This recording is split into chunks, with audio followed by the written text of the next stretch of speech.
সকল প্রশংসা সে আল্লাহ পাকের, যিনি ক্ষমতার মালিক, যিনি ন্যায় বিচারক। তিনি বিচার করার সময় কারোর প্রতি কোনো জুলুম করেন না। সে মরিবের দরবারে শুকর করছি, আলহামদুলিল্লাহ। আলহামদুলিল্লাহ। রব্বানা লাকাল হামদ হামদান কাসীরান তাইয়্যিবান মুবারাকান ফীহি। লাখ কোটি দরুদ সালাম বিশ্বের মানবতার মধ্যে সাইয়্যিদুল মুরসালিন নবীয়িন আশরাফুল আম্বিয়া সাইয়্যিদানা জনাব মুহাম্মদ রাসূলুল্লাহ সাল্লাল্লাহু আলাইহি ওয়াসাল্লাম। এই পৃথিবীতে আল্লাহ মানুষকে পাঠিয়ে তাদের প্রতি যতগুলো হুকুম তিনি আরোপ করেছেন তার ভিতরে একটি হচ্ছে ন্যায় বিচার প্রতিষ্ঠা করা। এটা পরিবারে, এটি সমাজে, এটি রাষ্ট্রে যদি ন্যায় বিচার না থাকে তাহলে সামাজিক বন্ধন ছিন্ন ভিন্ন হয়ে যায়। আমি যদি আপনাদের প্রশ্ন করি যে পৃথিবীতে এমন একজন শাসকের নাম বলেন যিনি তার ছেলেকেও অন্যায়ের কারণে ক্ষমা করেন নাই, বলতে পারেন ছেলেকে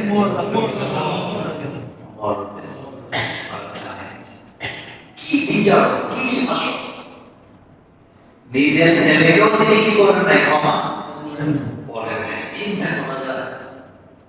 আর আমরা নিজের আত্মীয় স্বজন, দলীয় করো, বংশীয় করো, এই অভ্যাসটা আমাদের মধ্যে কি আছে? নিজের ছেলে মেয়ে যদি অন্যায় করে এটাকে ধামা চাপা দেওয়ার চেষ্টা, নিজের দলের লোক যদি পূর্ণ করে তাকে আশ্রয় প্রশ্রয় দেয়, এরকমের জালেম আমাদের দেশে আছে না? প্রথম কথা হচ্ছে আল্লাহ বলছেন যে ব্যক্তি আমার দেয়া বিধান মোতাবেক বিচার ফয়সালা করে না তারা জালেম, তারা ফাসিক, তারা কাফের। তিনটা গালি আল্লাহ বলেছে। কয়টা? ওমান লাম ইয়াহকুম বিমা আনজালাল্লাহ ফাউলাইকা হুমুল কাফিরুন ওমান লাম ইয়াহকুম বিমা আনজালাল্লাহ ফাউলাইকা হুমুল ফাসিকুন ওমান লাম ইয়াহকুম বিমা আনজালাল্লাহ ফাউলাইকা হুমুস সালিহুন।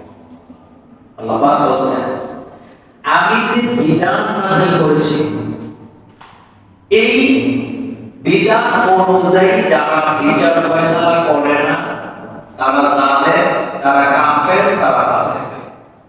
তারা জালেম, তারা কাফের, তারা কি ফাসিক। তিনটা কথা আল্লাহ বলেছে। তার মানে বুঝা গেছে আল্লাহর দেয়া বিচারের বাইরে যাওয়ার কোনো সুযোগ নাই।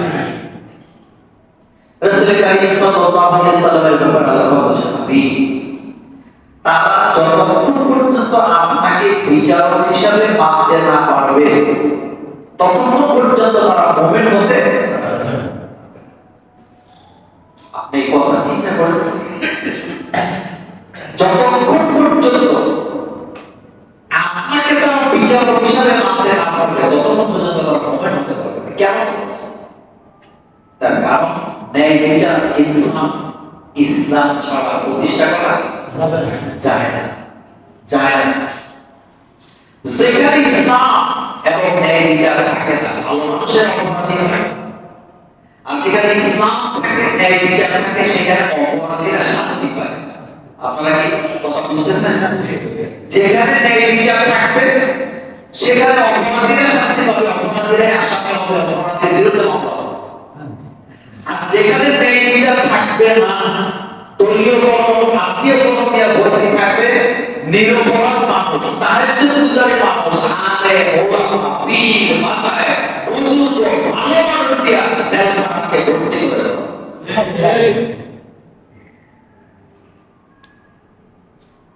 ইমাম আযম আবু হানিফা রাহিমাহুল্লাহ তিনি কি খারাপ মানুষ ছিলেন না? কোটি কোটি অনুসারী, কিন্তু তিনি জেল করেছেন। ইমাম বুখারী তিনি জেল করেছেন। পৃথিবীর ইতিহাসে যত বড় বড় মুহাদ্দিস আছে, ইমাম আহমদ বিন হাম্বল তিনি মসজিদে নববীতে হাদিস পড়াইতেন। শুধুমাত্র সমকালীন রাষ্ট্র ব্যবস্থা, বিচার ব্যবস্থার বিরুদ্ধে কথা বলার কারণে তাকে পর্যন্ত মসজিদে নববী থেকে বের করে দেওয়া হয়েছে। চিন্তা করতে পারবেন? এই জন্য আপনি দেখবেন যেই সমাজে ন্যায় বিচার নাই, ভালো ভালো মানুষ থাকে, আর যেখানে ন্যায় বিচার আছে চোখ বাটপার জুলুমবাজ করা। এই জন্য রাসূল করিম সাল্লাল্লাহু আলাইহি ওয়াসাল্লাম বলেছেন, عن أبي هريرة رضي الله تعالى عنه أن رسول الله صلى الله عليه وسلم قال أبو هريرة رضي الله عنه قال رسول الله صلى الله عليه وسلم ما أولي القضاء فقد سبيل بالغير رسول الله صلى الله عليه وسلم বলেছেন যে ব্যক্তি বিচারকের পদে নিযুক্ত হলো সে যেন নিজেকে বিনা সুবিধে জবাই করে। কথা বুঝলেন না? রাসূল বললেন যে ব্যক্তি বিচারকের আসনে আদিষ্ট, মানে বিচারকের চেয়ারে বসবো, সে নিজে ছুরি ছাড়া জবাই করেছে। কত মারাত্মক কথা! মানে হচ্ছে বিচারের চেয়ারে বসে বিচারক যদি কারো চোখ রাঙ্গানিয়া দেরি করে বিচারের রায় দেয়, সে জাহান্নামে যাবে। আর সে যদি এই জায়গায় বসে ন্যায় বিচার করতে পারে, হাদিসে আসছে সে আল্লাহর ছায়া বিনা হিসাবে জান্নাতে যাবে। সুবহানাল্লাহ! এজন্য সরকারের মাথা পড়ে করতে সাবধান, বিচার আচার করতে সাবধান। আর বিচার আচার করতে মানুষ মাথা ঘিলু লাগে, সমাজে বিড়ি খাওয়াই না, গাঁজা খাওয়াই না, হেঁটে নিয়ে বিচারক বানায়। কোন আলেমকে আপনি বিচারকের পদে পাবেন না, অথচ আলেমদেরকে যদি বিচারকের পদে দেওয়া হয় ইনসাফ কায়েম হবে। এই পৃথিবীর মুসলিম যত শাসক আছে, প্রত্যেক শাসকদের আলেমরা ছিল তাদের বিচারের জায়গায়, আলেমরা ছিল বিচারের কি এবং সমকালীন মানে ক্ষমতাসীন ব্যক্তির উপদেষ্টা হিসাবে কাজ করতো আলেমেরা। আর বর্তমানে যারা ক্ষমতা থাকে তাদের উপদেষ্টা বানানো হয় সুদ, বাটপা, লুটেরা, বিড়ি। সুলতান সুলেমান শুনছেন? ইউরোপ সহ এশিয়া সহ অর্ধেকের চেয়ে বেশি ইংলিশের শাসন। কিন্তু আপনি কি জানেন তার প্রধান উপদেষ্টা ছিল একজন আলেম, হাফেজ। আওরঙ্গজেবের নাম আপনারা শুনছেন? শুনছেন না? জি। তার আমলে জিনিসপত্রের দাম কম ছিল না বেশি ছিল? কম ছিল। এই পৃথিবীতে তখনকার সময় ভারতবর্ষের অর্থনীতি ছিল সবচেয়ে উপরে। ইউরোপ থেকে লোকেরা দলে দলে এখানে আসতো ব্যবসা করার জন্য, কিন্তু সে ছিল একজন কোরআনে হাফেজ, সে ছিল একজন বড় মাপের আলেম। আল্লাহ! সুতরাং বুঝা যায় আলেম আমাদেরকে দিয়ে যতক্ষণ পর্যন্ত আপনি চতুর্পাশটা সাজাতে না পারবেন, শান্তি কায়েম করা সম্ভব হবে না। কারণ তাদের কাছে আছে আল্লাহর কিতাবের, আল্লাহর দেয়া কিতাবের জ্ঞান ছাড়া ন্যায় বিচার করা যায় না। একটা কথা বলি, ন্যায় বিচার করতে হলে মাথার মধ্যে কিছু বিউটি থাকে। আপনি জানেন না, কথা বললে অনেক সমস্যা। আমাদের দেশে যারা বিচার আচার করে, আপনি যাই দেখেন বিচারের সকল আইনের ব্যাপারে তাদের কোনো জ্ঞান নেই। যদি থাকতো, আপনি যখন বিচারের চেয়ারে বসবেন, যিনি মামলা দায়ের করবেন তার কথা আপনি শুনবেন যতক্ষণ, যার বিরুদ্ধে মামলা দায়ের করছে তার কথাও শুনবেন কি? কিন্তু আমাদের দেশে আসামির কোনো কথাই বলতে দেওয়া হয় না। তুই তোর কোনো কথাই নেই, যা কথা বানায়া বানায়া লিখে বলে মামলা চলতেছে 14 বছর যাবত আসামির কিছু জিগায় না, যে রায় দিবে, রায় লিখে আইনা এরপর আসামির তোমার কি কিছু বলার আছে? বিচার না তামাশা। আমি আপনাকে গ্যারান্টি দিচ্ছি, আমি লিখিত দিতে পারবো আপনাকে। আপনি যদি রাষ্ট্রের ন্যায় বিচার কায়েম করতে পারেন, একজন আসামি তারপর আপনি কখনো কোনো আলেমকে পাবেন না। কারণ আলেমরা দুর্নীতি করে না, আলেমরা বালুর মান দখল করে না, আলেমরা কারো প্রতিষ্ঠান দখল করে না, আলেমরা বিচার করতে যায় আপনাদের কারোর কাছ থেকে টাকা পয়সাও খায় না, ঘুষও খায়। আচ্ছা, আমি আপনাদের মসজিদে ইমামতি করি, আমার কি ঘুষ খাওয়ার কোনো রাস্তা আছে?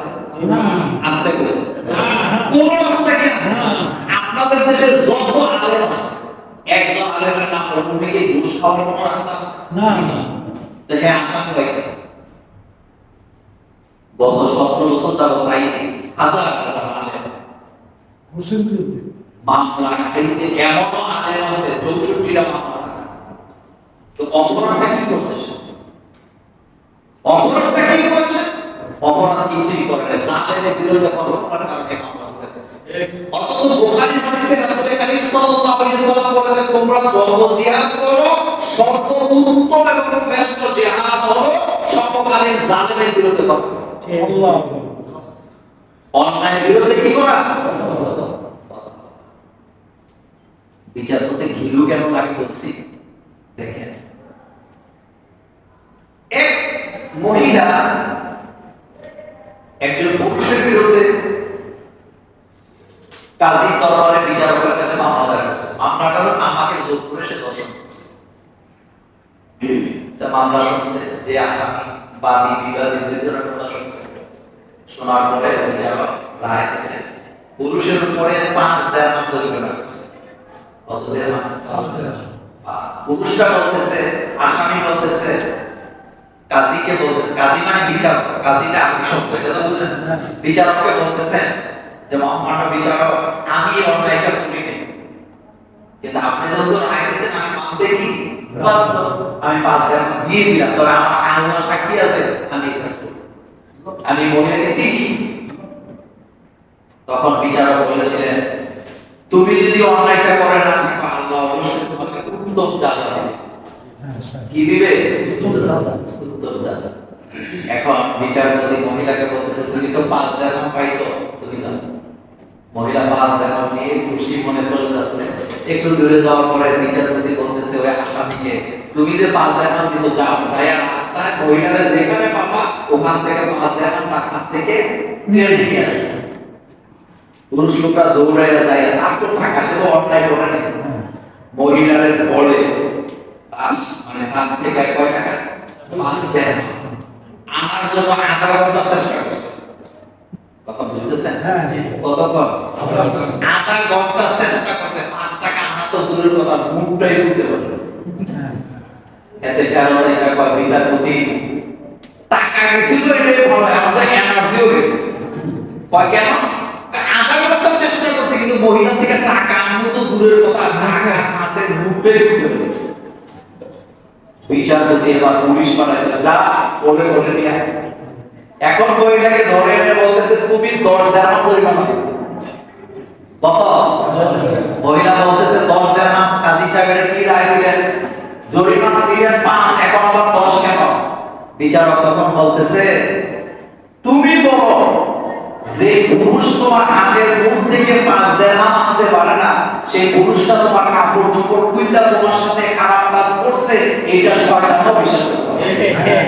আল্লাহ যে আলেমদেরকে মন্ত্রী বানাইলে 2 টাকার দুর্নীতির মামলা করা যায় না 14 বছর চেষ্টা করে, ওই আলেমরা নারী দর্শন করছে, এটা শয়তানও বিশ্বাস করে। আর এটা বুঝার জন্য বিচারকের ভিড় থাকা লাগবে। কথা বুঝাইতে পারি না? কি থাকা লাগবে? ভিড় থাকা লাগবে। আচ্ছা, হেকায়তের যদি একটা কিতাব আমরা পড়েছিলাম আরবি, ওখানে ফার্সিতে, তো ওখানে একটা গল্প ছিল, এটা আপনারা বাংলায় বলতে গল্পটা পড়ছেন। 2 মহিলা এক বাচ্চা নিয়ে ঝগড়া লাগছে। কয় মহিলা? 2 মহিলা, বাচ্চা হলো একটা দাবিদার, এই মহিলাকে এটা আমার সন্তান, ওই মহিলাকে আমার সন্তান। এখন দুইটারে দুই দিকে দাঁড়া করছে, দুইটাই কসম কাটতেছে, বলতেছে আমার বাচ্চা আমার বাচ্চা। বিচারক তো বিপদে পড়ছে, কিন্তু ঘিলু আছে। কি আছে? বুঝেন তো কথা? রেগে আছে। বিচারক বলতেছে জল্লাদকে ডেকে এনে একটা কাজ করো, দুইজনের দাবিদার, আমরা তো আর জানি না বাচ্চা কাজ, বাচ্চাকে কেটে 2 টুকরা করে 2 ভাগ দুইজনকে দিয়ে দিন। এখন যেই মহিলার বাচ্চা না, সে বলতেছে আমি রাজি আছি, কিন্তু তার বাচ্চা, সে বলতেছে কাজী সাহেব বাচ্চা হত্যা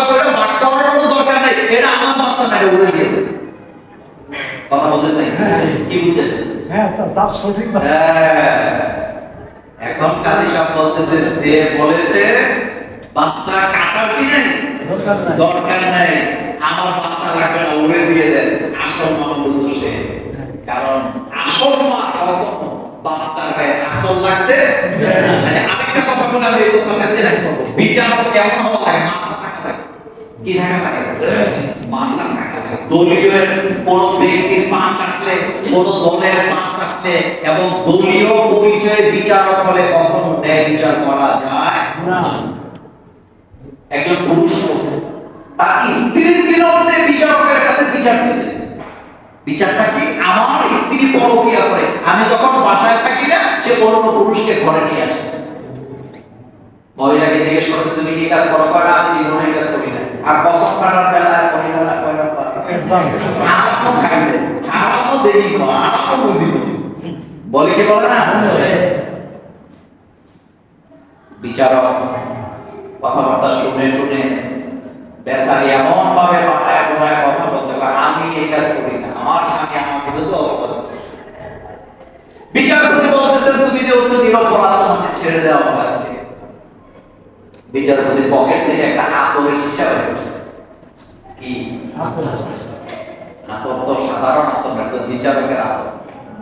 মহিলাকে দিয়ে বলতেছে তোমার স্বামী তোমার বিরুদ্ধে অপবাদ দিচ্ছে, তুমি পরকীয়া করো না, যেহেতু পরকীয়া করো না, এই ধরো হাতলের সীসাটা নিয়ে যাও, এটা আমি তোমাকে দিলাম, তবে খবরদার এই হাতল তুমি কাউকে দিও না। কথা কি বুঝতেছেন? মহিলা খুব খুশি মনে স্বামীকে গালাগালি করতে করতে বাড়ি চলে গেছে।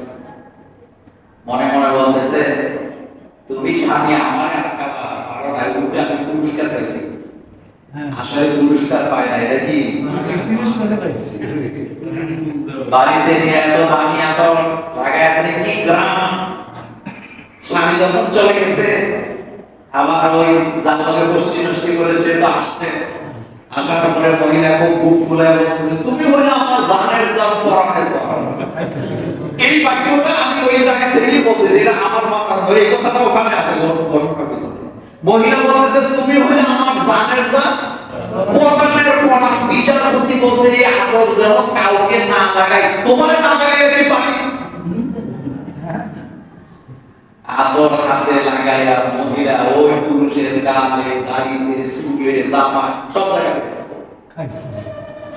লাগাইয়া যখন দিছে, বিচারপতি ওদিক থেকে গোয়েন্দা বিভাগের লোকদেরকে বলে রাখছে এই আতরের গ্রাম যে পুরুষের গায়ে পাওয়া যাবে সে বিচারপতি কারে কয়? বিচারপতি কাকে বলে? দেখছেন না কয়দিন আগে এক বিচারপতি কালো মানি কি মানি আপনারা আসেন, এই ধরনের কালো মানিকরা দেশে বিশ্বাস করেন একজন বিচারপতি যখন তার চেয়ারে বসবে, মামলাটা যদি তার ছেলের বিরুদ্ধে হয়, ছেলের চেহারার দিকে তাকায় রায় দিবেন, আল্লাহকে ভয় করে ন্যায় বিচার করার জন্য রায় দিবেন। একজন সাক্ষী যখন কাজ করায় সাক্ষী দিতে যায়, আল্লাহ কোরআনে বলছে তুমি যদি সাক্ষী দিতে যায়, দেখো তুমি সাক্ষী দিতে আসলে তোমার ছেলের বিরুদ্ধে, তোমার মেয়ের বিরুদ্ধে, তোমার ভাইয়ের বিরুদ্ধে, বোনের বিরুদ্ধে, চাচার বিরুদ্ধে, রক্তের সম্পর্ক কোনো ব্যক্তির বিরুদ্ধে সাক্ষী যদি দিতে যাও, খবরদার রক্তের সম্পর্কের দিকে তাকাবা না, আকাশের দিকে তাকাইয়া সত্য সাক্ষী দিয়ে সেটা দিতে হবে। আর এখন টাকা পাইলে সাক্ষী কি? এরকম লোক আমাদের যুবরে টাকা দিলে সাক্ষী কি না যায়, কিচ্ছু লাগে না, কিচ্ছু লাগে না। কিন্তু আল্লাহ পাক বলেন খবরদার সাক্ষীটা দিতে যায় যদি দেখো সাক্ষীটা তোমার ছেলের বিরুদ্ধেও যায়, তবুও তুমি কি করবা? কথাটাই কি? আল্লাহ রাব্বুল আলামিন এই জন্য আমাদেরকে সতর্ক করে বলেছেন ইয়া আইয়ুহাল্লাযীনা আমানু কুনু কাওয়ামিনা লিল্লাহি শুহাদা বিল কিসতি। আল্লাহ পাক বলেন হে মুমিনেরা তোমরা আল্লাহর জন্য সাথে সাক্ষীদাতা হিসেবে দণ্ডমান হয়ে যাও। কোন কাউমের প্রতি শত্রুতা যেন তোমাদেরকে কোনোভাবে পরিচিত না করে। তোমরা যখন বিচার করবে, সাক্ষী দিবে, ইনসাফ কায়েম করবে। কি করবে? ইনসাফ। ইনসাফ কায়েম। চিন্তা করা যায়। এই জন্য যারা অন্যায় করে না, তারা সবসময় বুক ফুলায় চলে। কথা কি বুঝাইতে পারিনি? আর চোরের মতো চোরের মতো কি বলা যায়? পুলিশ আর আস্তে পুলিশ। আমি আপনাদেরকে বলি, কিয়ামতের মাঠে চেহারা থেকে দেখে আসামি ছিল। এটা মোল্লার কথা না আল্লাহর কথা? আল্লাহ রাব্বুল আলামিন বলছেন চেহারা দেখে বোঝা যাবে। ইউরাফুল মুজরিমুনা বিসীমাহুম ফায়ুখাযু বিন-নাওয়াসি ওয়াল আকদাম ফাবিআইয়ি আলা'i রাব্বিকুমা তুকাজ্জিবান। আল্লাহ পাক বলেন কিয়ামতের ময়দানে চেহারা দেখলে বোঝা যাবে এটা অপরাধী। চেহারা দেখলে কি দাড়ি কামাইলেও বোঝা যাবে। এজারে বলতেছিল দাড়ি রাখা কি সুন্নাত, দাড়ি রাখা এটা জানো পছন্দ কি? আপনি সব আসামির এক জায়গায় দাঁড়া করেন না। আপনি নিরপরাধ মানুষকে যদি আসামি বানান, আপনি দেখবেন ভাগ্যও যাবে না, হাসতে হাসতে ফাঁসির মঞ্চে চলে যাবে। কিন্তু যে অরিজিনাল চোর ধরার আগে দাড়ি কামায় দেশ থেকে পালায়। আপনি বুঝেন না এখনো কিছু? আপনার ব্রেনে ঢুকে রাখে। আমি কোনো অন্যায় করি না, আমার মুখে কোনো দরকার আছে না। আপনি মানলে কি, আমার গুলি করলে কি, বাঁশি দিলে কি, আমি অন্যায় করি না, আমি মাথা মতো করবো না। কিন্তু আপনি চুরি করছেন, চোর সবসময় চুরি করে থাকে। বাড়িটা যেহেতু আপনার, আপনি যত দুর্বল হন, চোর করে চিল্লানি দিলে চোর এখান থেকে বাড়তে কি কথা বুঝাইতে পারি? আমি বলি আল্লাহ পাক বলেন ইউরাফুল মুজরিমুনা বিসীমাহুম ফায়ুখাযু বিন-নাওয়াসি ওয়াল আকদাম। কিয়ামতের ময়দানে চেহারা দেখে দেখে আল্লাহ চিনবে। অপরাধীদের চেহারা দেখে বুঝা যাবে তারা অপরাধী। তাদেরকে তোমরা এমনি পাবা না। আল্লাহ পাক বললেন প্রত্যেক অপরাধীকে আমি কিয়ামতের ময়দানে জাহান্নামে পড়াবো।